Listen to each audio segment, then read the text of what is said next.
गर्मियों के मौसम में जब आप अपने घर या ऑफिस में बैठकर एसी की ठंडी हवा का मजा लेते हैं, तो क्या आपने कभी सोचा है कि अगर ये इन्वेंशन ना होती तो आज हमारी दुनिया कैसी होती?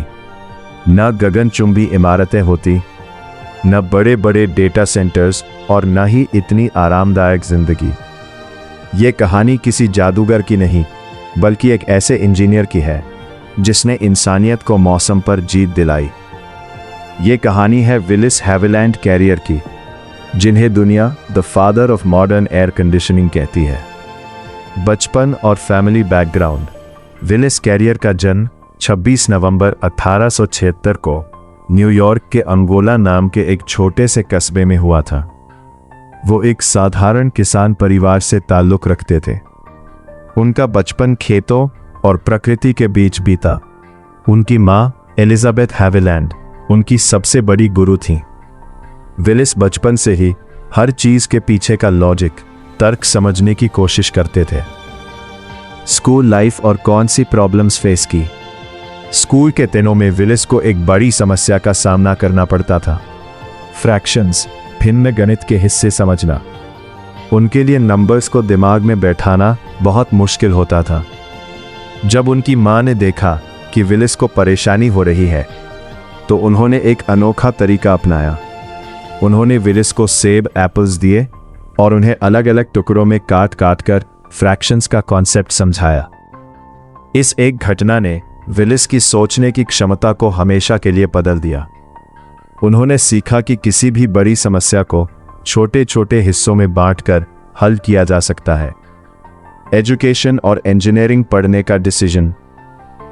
विलिस पढ़ाई में लगातार बेहतर होते गए और उन्हें समझ आ गया कि उनकी रुचि मशीनों और विज्ञान में है। उन्होंने कड़ी मेहनत से कॉर्नेल यूनिवर्सिटी की स्कॉलरशिप जीती और वहां से मैकेनिकल इंजीनियरिंग की पढ़ाई शुरू की। पढ़ाई के दौरान स्ट्रगल्स, स्कॉलरशिप मिलने के बाद भी राह आसान नहीं थी। पढ़ाई और रहने का खर्च निकालने के लिए उन्होंने यूनिवर्सिटी में कपड़े धोने, लॉन्ड्री का बिजनेस चलाया, घास काटी और कई छोटे मोटे काम किए। साल 1901 में उन्होंने अपनी इंजीनियरिंग की डिग्री पूरी की। पहली जॉब, कहाँ जॉब मिली, सैलरी और रोल। डिग्री मिलने के तुरंत बाद उन्हें बफेलो फोर्ज कंपनी में नौकरी मिल गई, जो हीटिंग और वेंटिलेटिंग सिस्टम बनाती थी। रोल, उन्हें कंपनी के रिसर्च डिपार्टमेंट में एक नए इंजीनियर के रूप में रखा गया। सैलरी, उनकी शुरुआती सैलरी मात्र $10 प्रति हफ्ता थी। लेकिन विलिस का ध्यान पैसों पर नहीं, बल्कि कुछ नया सीखने और करने पर था।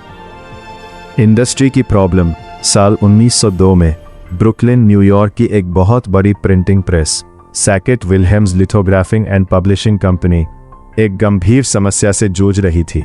गर्मियों के मौसम में फैक्ट्री के अंदर उमस, ह्यूमिडिटी, नमी बहुत ज्यादा बढ़ जाती थी।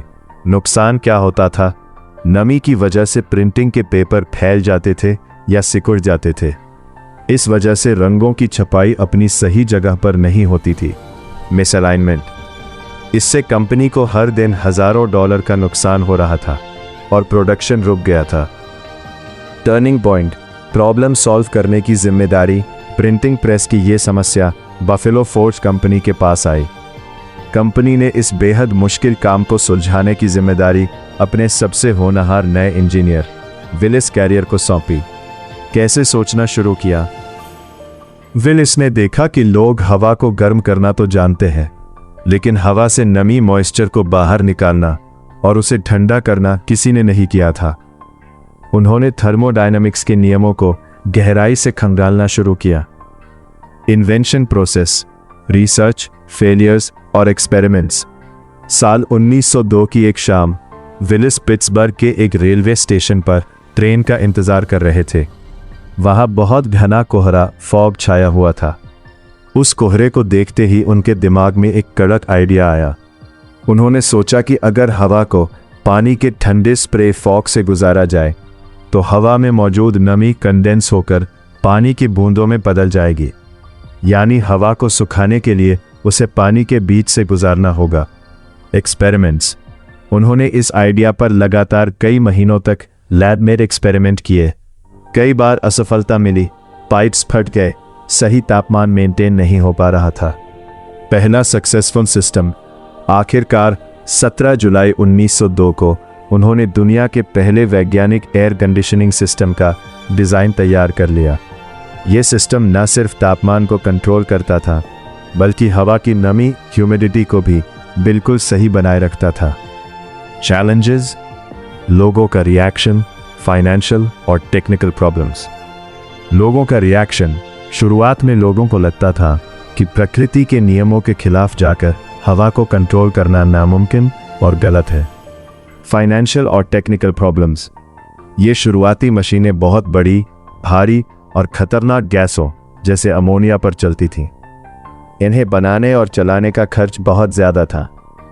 कंपटीशन, बाकी कंपनियां भी कूलिंग पर काम कर रही थीं, लेकिन उनका फोकस सिर्फ तापमान कम करने पर था, जबकि कैरियर का सिस्टम नमी, ह्यूमिडिटी को भी कंट्रोल करता था, जो असली जीत थी। बिग ब्रेक थ्रू, पहला सक्सेसफुल प्रोजेक्ट और इंडस्ट्री रिस्पॉन्स। जब सैकेट विल्हेम्स प्रिंटिंग प्रेस में यह सिस्टम लगाया गया तो वो पूरी तरह सफल रहा। कागज़ का सिकुड़ना बंद हो गया और प्रिंटिंग की क्वालिटी परफेक्ट हो गई। इस कामयाबी के बाद कपड़ा मिलों, टेक्सटाइल मिल्स, तंबाकू फैक्ट्रियों और दवा बनाने वाली फार्मास्यूटिकल कंपनियों ने कैरियर के इस सिस्टम को हाथों हाथ लिया, क्योंकि इन सभी को बेहतर प्रोडक्शन के लिए कंट्रोल्ड मौसम की ज़रूरत थी। कंपनी की शुरुआत, बिजनेस स्टार्ट करना, रिस्क्स और स्ट्रगल्स। साल 1914 में जब पहला विश्व युद्ध वर्ल्ड वॉर 1 शुरू हुआ तो बफेलो फॉर्ज कंपनी ने अपने रिसर्च डिपार्टमेंट को बंद करने का फैसला किया। अब विलिस के पास 2 रास्ते थे, या तो कोई सुरक्षित नौकरी ढूंढे या अपना रास्ता खुद बनाए। उन्होंने बड़ा रिस्क लिया। साल 1915 में विलिस कैरियर ने अपने 6 साथी इंजीनियर्स के साथ मिलकर सिर्फ $32,600 की पूंजी से कैरियर इंजीनियरिंग कॉरपोरेशन की शुरुआत की। मंदी और युद्ध के दौर में बिजनेस को बचाए रखना उनका सबसे बड़ा संघर्ष था। ग्लोबल इम्पैक्ट, कैसे बदली दुनिया। कैरियर के इस आविष्कार ने सिर्फ फैक्ट्रियों को नहीं, बल्कि पूरी मानव सभ्यता को बदल दिया। फैक्ट्रीज, ऑटोमोबाइल, फिल्म और केमिकल इंडस्ट्रीज का प्रोडक्शन कई गुना बढ़ गया। हॉस्पिटल्स, ऑपरेशन थिएटरों में तापमान कंट्रोल होने से इन्फेक्शंस कम हुए और नई जीवन रक्षक दवाएं बनाना संभव हुआ। ऑफिसेज, गगनचुंबी इमारतें, स्काईस्क्रेपर्स बनना तभी मुमकिन हुआ जब अंदर एसी की सुविधा आई, जिससे कर्मचारियों की काम करने की क्षमता बढ़ी। होम्स, 1950 के दशक तक आते आते एसी घरों में पहुंचने लगा, जिससे दुनिया के सबसे गर्म इलाकों जैसे दुबई या उत्तरी भारत में भी लोग आराम से रहने लगे। डेटा सेंटर्स, आज का इंटरनेट, गूगल, फेसबुक और एआई चल ही नहीं सकते अगर बड़े बड़े सर्वर्स को ठंडा रखने के लिए कैरियर की HVAC, heating, ventilation and air conditioning technology ना हो। अचीवमेंट्स, अवार्ड्स, पैटेंट्स और major milestones. Patents, Willis Carrier ने 1906 में अपने apparatus फॉर ट्रीटिंग एयर का पेटेंट हासिल किया।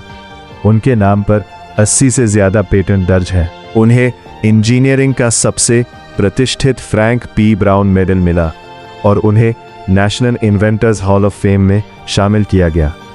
मेजर माइलस्टोन्स, 1920 के दशक में उन्होंने सिनेमा हॉलों जैसे रिवोली थिएटर NY में AC लगाया। इससे गर्मियों में भी लोग थिएटर जाने लगे और समर ब्लॉकबस्टर फिल्मों का ट्रेंड शुरू हुआ। Personal qualities, problem solving mindset, वो किसी भी समस्या से डरते नहीं थे, बल्कि उसकी जड़, रूट कॉज तक जाते थे। कड़ी मेहनत और इनोवेशन, वो घंटों लैब में बिताते थे और हमेशा कुछ नया सीखने के लिए तैयार रहते थे। दृढ़ता, परसिस्टेंस, 1930 की महामंदी, ग्रेट डिप्रेशन के दौरान उनका बिजनेस भारी नुकसान में था, लेकिन उन्होंने हार नहीं मानी और घरों के लिए छोटे और सस्ते AC यूनिट्स बनाने पर फोकस किया। लेगेसी, 7 अक्टूबर 1950 को विलिस कैरियर का निधन हो गया, लेकिन उनका नाम दुनिया में हमेशा के लिए अमर हो गया। आज उनकी बनाई कंपनी कैरियर कॉरपोरेशन दुनिया की सबसे बड़ी और लीडिंग HVAC कंपनियों में से एक है। आज दुनिया के अरबों लोग हर रोज उनके इस आविष्कार का फायदा उठाते हैं। Technician engineer learning. इस कहानी से हर इंजीनियर और टेक्नीशियन को 3 बड़ी सीख मिलती है। समस्या ही अवसर है। अगर प्रिंटिंग प्रेस में वो समस्या ना आती तो शायद AC का आविष्कार इतनी जल्दी नहीं होता। अपनी फील्ड की प्रॉब्लम्स को ध्यान से देखें, फंडामेंटल्स बेसिक्स मजबूत रखें। विलिस ने फिजिक्स और कुदरत के बेसिक नियमों जैसे कोहरा बनना को समझकर इतनी बड़ी मशीन बनाई। शुरुआत चाहे छोटी हो, विजन बड़ा रखे। $10 प्रति हफ्ते की नौकरी से शुरुआत करके उन्होंने $1 बिलियन की ग्लोबल इंडस्ट्री खड़ी कर दी। विलिस कैरियर कोई बहुत अमीर खानदान से नहीं थे, नहीं शुरुआत में उनके पास कोई बहुत बड़ी सुख सुविधाएं थीं।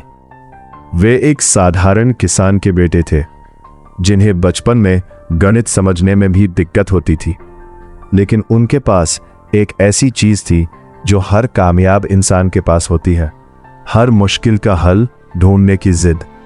उनकी इसी जिद ने आज पूरी दुनिया का नक्शा और जीने का तरीका बदल दिया। तो दोस्तों, अगली बार जब आप AC के रिमोट का बटन दबाएं तो याद रखिएगा कि अगर आपके सामने भी आज कोई बड़ी समस्या है तो घबराइए मत, क्योंकि हर एक बड़ी समस्या के पीछे एक इतिहास बदलने वाला आइडिया छुपा होता है। अपने अंदर के इंजीनियर को जगाइए और आगे बढ़िए। अगर आप ये कहानी सुबह सुन रहे हैं तो आपका दिन नए संकल्पों के साथ शुरू हो। अगर दोपहर में सुन रहे हैं तो एक बार अपने लक्ष्यों पर जरूर विचार करें। अगर शाम को सुन रहे हैं तो कुछ बड़ा कर दिखाने का फैसला कर लीजिए। और अगर रात में सुन रहे हैं तो याद रखिए, सपने वही सच होते हैं जिनके लिए लोग सोने से पहले नहीं, जाग कर मेहनत करते हैं। विलिस कैरियर ने एक समस्या को अवसर बनाया और दुनिया बदल दी। अगली सफलता की कहानी शायद आपकी हो। धन्यवाद। मिलते हैं अगली प्रेरणादायक कहानी में।